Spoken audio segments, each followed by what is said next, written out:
Atiefo any abusuafo me na obi bia akwa abasonko so e de ba POG Media so we show bibia say afei eno wa bedwumadi we so a obe like obe share no subscribe to the channel zan ya ba political trending news be ko record maybe POG Media so any other pen say ya de be abusuafo ene ye call political highway so na enzim bebre na so akote efa containers nsem ho ene ye call political highway so no they so kote sisi ano former ECG boss the big Mahama and sisi ano ne ho abeke mu on K.Gadzekpo and sisi amo abeke mu sisi ano containers makoma ko 140 and ya find out sisi ano kodi ho omato mu 350 and sisi 140 na aka ya chi omo say wo asisi ano ya chi omo ya de omo eko asem dibia ne ya ko biso omo nsem ye yo mo beke bia no so no wa ho bon mo bia ne do ho so asem abetutwa sisi ano ye former ECG boss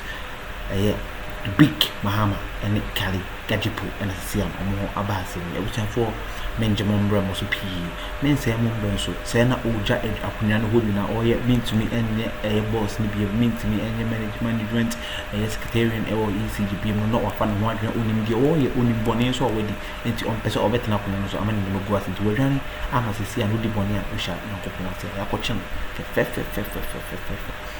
and that's a talk. Do be biase, young at a warehouse in Temale and handed over to the NIB for a full-scale investigation into this gargantuan scandal. And we'll hear from our expert panel on this matter. But I want to start with Colonel Festus Abuaje. He's a security analyst. And we'll also speak to Edem Senanu. He's a citizens movement against corruption. And of course, we'll speak to Mr. Kobina Atabedu. He's a procurement expert. Sir, good morning. Colonel Festus Abuaje, do I have you online with me? Good morning, and thanks for having me. Great. So before we start the conversation, I want us to look at what we know so far. We have some slides that I want to take you through so far, and for the benefit of our audience who are following us. And we know that beginning of this year, the minister launched an investigation into some containers that were not cleared at the ports. And through that investigation, it came out that 1,328 of these containers were missing. And how did we get there? Is that your question? No, please. I'm just going through the slides. Oh, all right. So now, he said that they were reported to have 2,462 containers at the ports. But the investigative committee findings revealed that only 1,134 of these containers were actually at the ports, which means that 1,328 of these containers were missing. And when this came to light, this is what the minister had to say. He said the important issue here is that the whereabouts of these containers, the briefing he received indicates that about 40 of them had been already traced to a warehouse in Pong, which belongs to a Chinese national. And all 40 containers have been confiscated and moved to a secure location. It goes on to say that out of the 14 individuals who've been arrested so far, 10 are Chinese nationals and 4 are Ghanaians. And these people we know so far are in the custody of the police for investigations. Now, the containers that were left at the port incurred a demurrage of 909 million Ghana cedis. This is interesting because there was a dedicated fund that was supposed to be used to clear these containers at the port, but they said because of financial constraints, they couldn't continue that. And then they contracted 2 companies to handle this task. These companies, it turns out that one of them didn't have the license to take on such a contract. And these are the companies. We have Dawad's Bonds Limited and Mint Logistics. Now, okay, let me come to you, sir, and ask, since all these issues have been coming to light, what sense did you make of these missing ECG container saga, sir? Well, thanks once again, and my compliments to my co-panelist. I've heard various descriptions of this ECG saga. Some have referred to it as inefficiency. Others have suggested it's mismanagement. I think those descriptions are understatements. And that what we are looking at, or what is staring us in the face, is clear organized criminal activity. For now, based on the report that you have cited, the technical committee's report from the ministry, there is no citation or evidence of external actors being involved. But nevertheless, within the country, it is an organized criminal activity. And if we go back decades to the era of General Champon, this is clearly economic sabotage by a few individuals, and unfortunately, by institutions the state has set up to promote the well-being of the state, i.e., the state's national security. From what you've read, I'll come back to the itemized national security issues, but we're all in this country. We know the periodic power outages and the explanations that the ECG and other experts give, some because of aging equipment, resulting in transmission losses. If I'm not mistaken, maybe 30% of the power generated during distribution is lost. Because those cables and those other materials that we find on our pylons age with time. Every day when the African sun rises, they expand. In the evening, in the night, when the temperature cools down, they contract.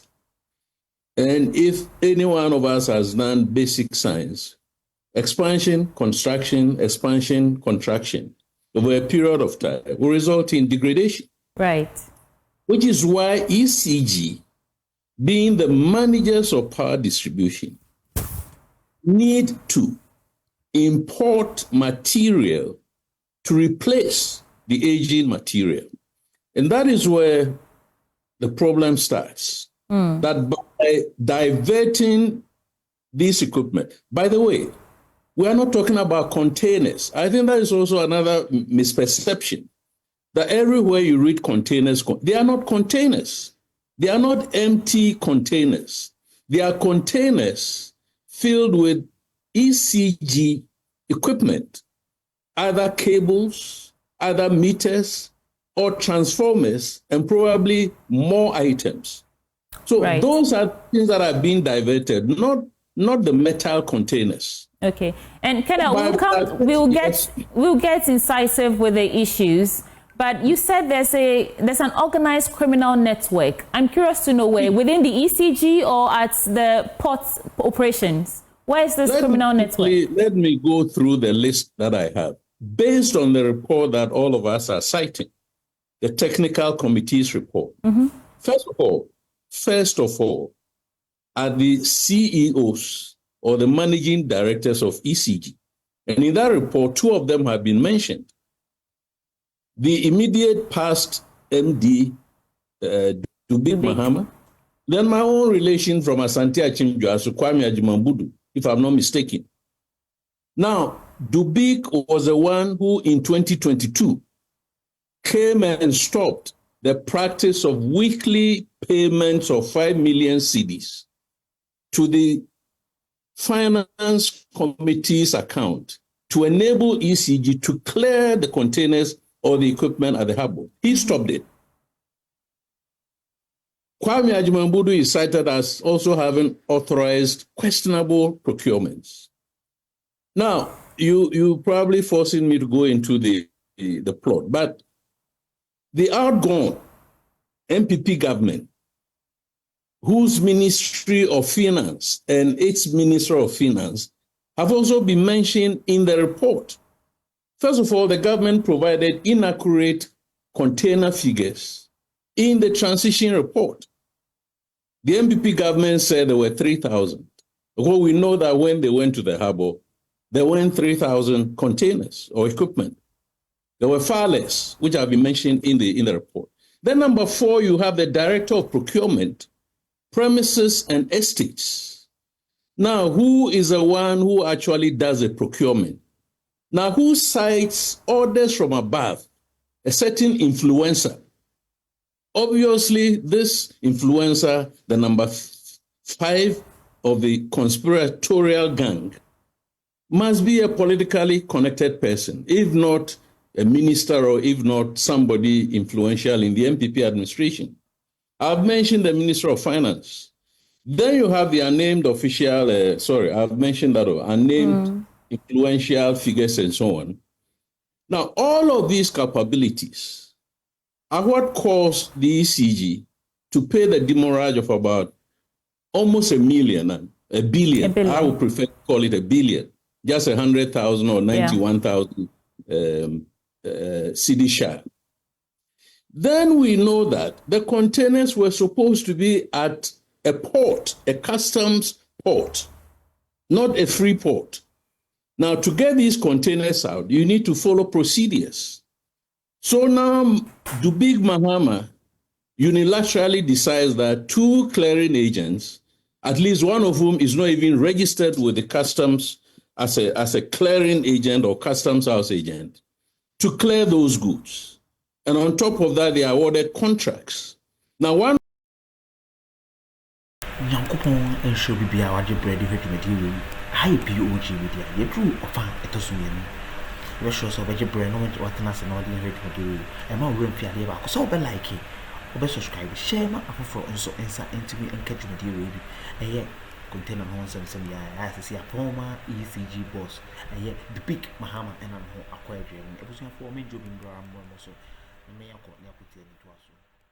One of them what's his name, Mink, logistics, clears 47 containers, delivers only 1 container full of equipment to ECG, diverts the remaining 46 containers. Then you have Dawards, for instance. Or is it Dawards Bond Limited? Yeah, Dawards. 47 containers and then diverted 46 and sent 1 to ECG. Gapoha has got questions to answer, as I've said. And that is the 12th entity. Then you have GRA, at least a customs division of GRA, which also has questions to answer. But above all of this, I am an ardent believer that the entity that we call national security ought to know almost everything that happens in this country. And when we're talking about the scale of this ECG saga, criminal network, if national security says that it didn't know, then the country is doomed. Mm-hmm.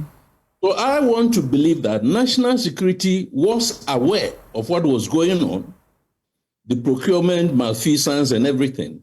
But then because it has been politicized or captured by the political authority, turn a blind eye. Now, this is what constitutes the criminal network. It is not mismanagement. It is not inefficiency. It was a very well-oiled, criminal group deciding to rob the country of billions. There's only one report that is being cited. Who knows what might have gone on over the past 8 years or before 2019, for instance. That is how we want to look at it. And indeed, if you look at it as an organized criminal network, then you begin to wonder why people are even still out, even in their houses. But all of these elements mentioned in the report should have been minimum invited by national security or any of the security agencies to answer questions. Right. Colonel, I know that the Ghana Ports and Harbours Authority, the Customs Division of the GRA, and in fact, ECG's own security teams all play a role in overseeing cargo movement. And you're saying that this is a criminal cabal of assaults, right? How is it that they're able to hide from all these security agencies and actually perpetrate a crime like this? How is it possible that GAPOA, Customs Division of GRA, ECG's own security, are unable to see something and say something to the point where we are here now? That is what I'm trying to explain, that when the Director of Procurement, Premises and Estates, that he over-procured based on orders from above, you can only go to the presidency, Jubilee House. That is the highest authority in the land. But even if not at the presidency, between the presidency and the ministry, somewhere within the political party architecture, there was a very influential person who was able to determine that, look, every week, whether you need the material or not, you keep importing. And then this manager comes, the MD, and indeed, I cannot understand that the MD acted the way he did without political influence. To say that from 2022, there will be no more transfers of 5 million cedis to the finance department for the purposes of clearing the containers at the harbor, allows the containers to pile up, which is the term that is used in the report, and then unilaterally decides that he has appointed 2 logistics companies to do the clearance. By the way, the report also indicates that at some stage, ECG was importing over 700% of what it needed. But when Mahama Dubik came to the scene, ECG was importing about 800, 900,000 million worth of goods. This went up to close to, is it 900 million or 800 million, for instance? Yeah. And we all know that ECG was not maintaining the infrastructure. It ended up diverting these materials to companies now to melt and then process into ingots or whatever and re-export at a time when our infrastructure has deteriorated and creating constant, let me call it doomsday, power outages. I mean, this is criminal. Right. This sabotage, as I started by saying, if we were in the days of a champon, and somebody called me this morning from Addis Ababa and said, look, let me give you my 2 cents before you appear on this Joy show, that people were killed during a champions era for far less than these amounts that we are talking about. And the businesses that are going down and under because there's no power to sustain production, the individuals, the health facilities who need power in order to deliver health. Yeah. It's a whole range of very serious issues. Right. Colonel, please, let's pause here. Let's leave the Chinese. Obviously create some very, very uncomfortable situation. And I myself, I'm not happy about it. If you listen to the debate on the floor, when this issue came up, we all came to the conclusion that, hey, let's support the minister to ensure that we get to the bottom of the issue. Obviously, there has to be some connivance. And the vessel that brought in the containers are known. All the containers are serialized. We all know the numbers. We know the content. We know the consignee, which is ECG, who virtually owns the containers. We know the clearing agent who goes to the ports to clear. We are aware of the custom processes at the ports to get something of this nature out. And so there has to be some connivance between those interested parties. Right. And I'm saying that I'm happy the minister has launched a full-scale investigation into this matter. For me, as a former deputy minister, of course, this didn't come to my attention. And don't forget that I joined the ministry just 6 months to the end of our administration. So this information didn't come to my attention. I've had the opportunity to speak to other colleagues, former colleagues of mine, who also say that this did not come to their attention. So I am all for the investigations. I had an interview on Metro TV where Mr. Gadzekpo called in, or he was called in. He indicated that apparently Dubik, who was the immediate past managing director, claims, and he told me personally that he was not called during the investigation. I would have wished that during this whole process, he being the managing director who supervised that sector during that time would have been given a hearing to understand his perspective. But Mr. Jinapo assured that while the investigation is ongoing, he will be given an opportunity to speak to explain his part of the story. That, I think, is the way to go. And as I said, on the minority side, on the committee, we are prepared to assist in any way possible to ensure that we get to the bottom of this issue. Right. And I want us to listen to opinion marking and, reacting to these issues and more. But I'm curious, Mr. Addo, is it possible for this sort of connivance, like you say, to happen without the knowledge of the substantive minister and all the key sector players that you yourself have just outlined? Is it possible that none of them caught wind of this thing happening under their noses? Well, personally, I didn't get wind of it. As I said, I joined 6 months to the end of it, our tenure. I didn't get wind of it. But my understanding of the processes, the ministry does not micromanage ECG.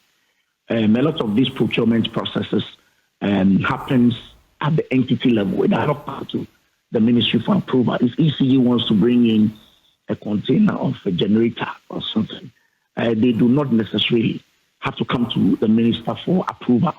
They have a board, and I'm sure the managing director has a limit as to how much he can commit the company to a contract or that. So that does not come to, we don't micromanage